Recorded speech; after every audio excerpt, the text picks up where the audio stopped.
ఆరోగ్యమే మహాభాగ్యం అన్నారు పెద్దలు.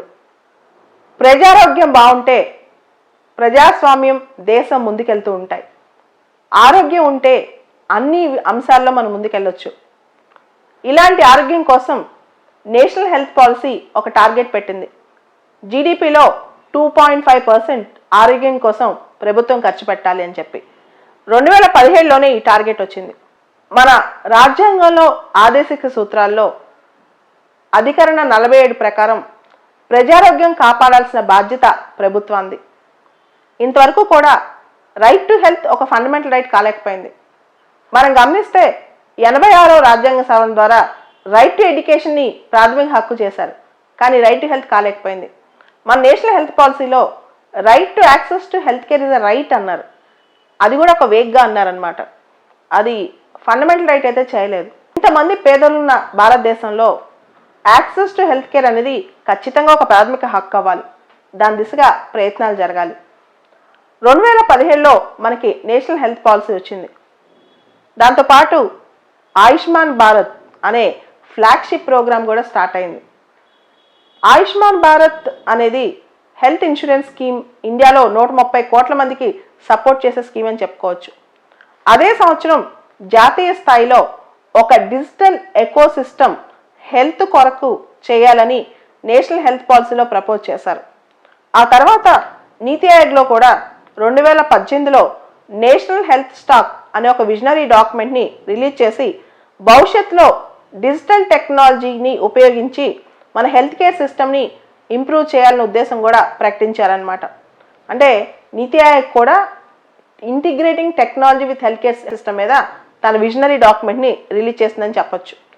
దాని ప్రకారం వ్యక్తిగత ఆరోగ్య ఐడి కార్డు, ప్రతి ఒక్క వ్యక్తికి తన హెల్త్కి సంబంధించిన ఒక గుర్తింపు కార్డు ఇస్తే దాన్ని మన ఇప్పుడున్న ఆధార్ కార్డు మోడల్లో మొత్తం మన ఇన్ఫర్మేషన్, హెల్త్కి సంబంధించిన ఇన్ఫర్మేషన్ మొత్తం ఆ ఐడి కార్డులో ఇంటిగ్రేట్ అయి ఉంటుంది అనమాట. ఉదాహరణకి ఒక వ్యక్తికి ఎలాంటి జబ్బులు ఉన్నాయి, ఇంతకుముందు ఎలాంటి మందులు వాడారు, ఏ డాక్టర్స్ని కన్సల్ట్ చేశారు, ఎలాంటి రోగ నిర్ధారణ పరీక్షలు చేసుకున్నారు, ఇవన్నీ కూడా ఆ ఐడి కార్డులో ఉంటాయన్నమాట. ఇప్పుడున్న ఎకోసిస్టంలో మనకి రకరకాల హెల్త్ స్టేక్ హోల్డర్స్ ఉన్నారు. పేషెంట్లు, డాక్టర్లు, హాస్పిటల్స్ అంటే ప్రభుత్వం కానీ ప్రైవేట్ కానీ, ఇన్సూరెన్స్ కంపెనీస్, ప్రభుత్వం అందించే సేవలు, ఇవన్నీ కూడా ఒకటే చోట ఇంటిగ్రేట్ అవుతే కొలాబరేషన్ కూడా చాలా బాగుంటుంది ఈ అన్ని వ్యవస్థలకి మధ్య. ఇది ఒక నెట్వర్క్ లాగా క్రియేట్ చేసి ఒక కంప్లీట్ డిజిటల్ ఎకోసిస్టమ్ క్రియేట్ చేస్తే కనుక మనం అత్యద్భుతమైన వైద్య సేవలు మన ప్రజలకు అందించగలం. సో ఈ కార్డు వల్ల, ఈ డిజిటల్ కార్డు వల్ల ఉపయోగాలు ఏంటి అంటే, ఒక వ్యక్తి జబ్బుతో డాక్టర్ దగ్గరికి వెళ్ళినప్పుడు ఆ వ్యక్తి ఆరోగ్య చరిత్ర మొత్తం ఆ కార్డులో ఉంటుంది. ఆ వెళ్ళిన డాక్టర్ కొత్త డాక్టర్ అయినప్పటికీ ఆ కార్డు కొంత యాక్సెస్ చేయగానే డాక్టర్కి అర్థమైపోద్ది అనమాట ఆ వ్యక్తిని ఎలాంటి పరీక్షలు చేశారు, ఇంతకుముందు అతనికి ఎలాంటి జబ్బులు ఉన్నాయని. ఆ డాక్టర్ కొత్త జబ్బులకి డయాగ్నోస్టిక్స్ చేయాలన్నా, మందులు ప్రిస్క్రైబ్ చేయాలన్నా చాలా జాగ్రత్తలు తీసుకునే అవకాశం ఉంది. ఆ పాత మందులకి కొత్త మందులకి రియాక్షన్స్ రాకుండా వాటన్నిటికీ. దాంతోపాటు మన భారతదేశంలో ప్రతి 1415 మంది జనాభాకి ఒక డాక్టర్ ఉన్నారు. ప్రపంచ ఆరోగ్య సంస్థ నియమాల ప్రకారం ప్రతి 1000 మంది జనాభాకి ఒక డాక్టర్ ఉండాలి.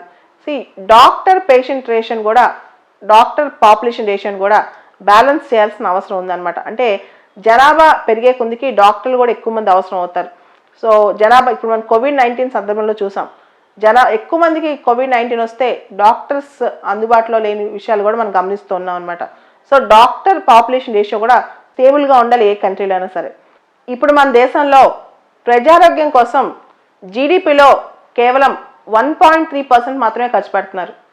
కానీ 2.5% ఖర్చు పెడితే కనుక ప్రజారోగ్యం చాలా వరకు మెరుగుపడే అవకాశం ఉంది. ప్రజారోగ్యం మెరుగుపడితే దేశం ముందుకెళ్తుంది అన్ని రంగాలలో. ఇక్కడ అసలు ఈ నేషనల్ డిజిటల్ హెల్త్ మిషన్ ఏ ప్రోగ్రామ్ కిందకు వస్తుంది అంటే ఆయుష్మాన్ భారత్ ప్రధానమంత్రి జన ఆరోగ్య యోజన కిందకు వస్తుంది. ప్రధానమంత్రి గారు 74వ స్వాతంత్ర దినోత్సవం సందర్భంగా స్పీచ్ ఇస్తూ నేషనల్ డిజిటల్ హెల్త్ మిషన్ని లాంచ్ చేయడం జరిగింది. ముందుగా ఇది కేంద్ర పాలిత ప్రాంతాల్లో అంటే యూనియన్ టెరిటరీస్లో ప్రారంభించి 2022 నాటికి దశల వారీగా దేశం మొత్తానికి విస్తరింప చేయాలని లక్ష్యంగా పెట్టుకున్నారు. ఈ కార్యక్రమాన్ని దేశ ఆరోగ్య వ్యవస్థలో ఒక పెద్ద విప్లవంగా ఆయన అభివర్ణించారు. నేటి వైద్య సేవలో భారతదేశంలో చాలానే లోపాలు కనపడుతున్నాయి. మనం చూస్తే మనం ఎన్ని చెప్పుకున్నా కానీ ఆ లోపాలు ప్రస్ఫుటంగా కనపడుతున్నాయి.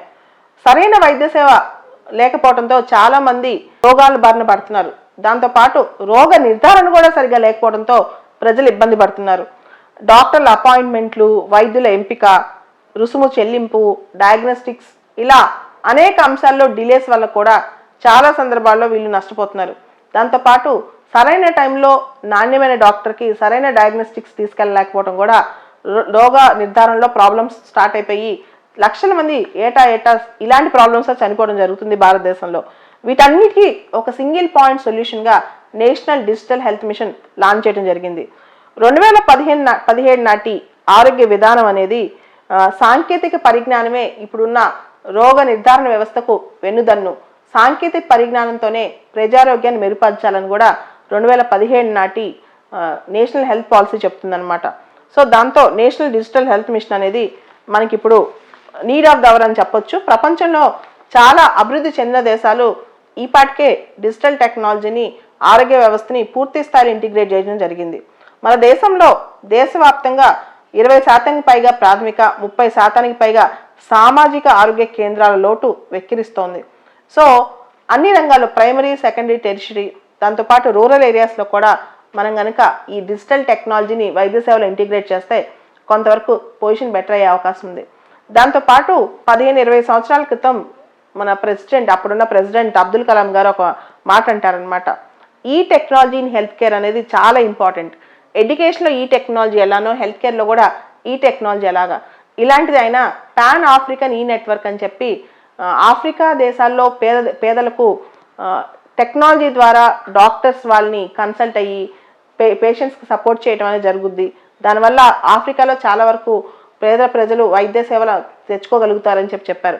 ఇలాంటిదే భారతదేశంలో కూడా గ్రామాల్లో కానీ లేకపోతే పట్టణాల్లో కానీ ఎవరికైతే ఖర్చు పెట్టే శక్తి లేదో వీళ్ళందరికీ కూడా టెక్నాలజీతో భవిష్యత్తులో అంటే ఈ నేషనల్ డిజిటల్ హెల్త్ మిషన్ ద్వారా భవిష్యత్తులో ఇంకా దీన్ని ఇంటిగ్రేట్ చేసి కనుక మనం డాక్టర్స్ని వీడియో కాన్ఫరెన్సింగ్ ద్వారా లైవ్లో కన్సల్ట్ చేసి లేదా ఇన్సూరెన్స్ పాలసీ టక్ ఒక 10 నిమిషాల్లో అన్ని పనులు అయ్యేటట్టుంటే ప్రతి వ్యక్తికి ఆరోగ్యం అనే భరోసా మనం ఇవ్వగలుగుతాం.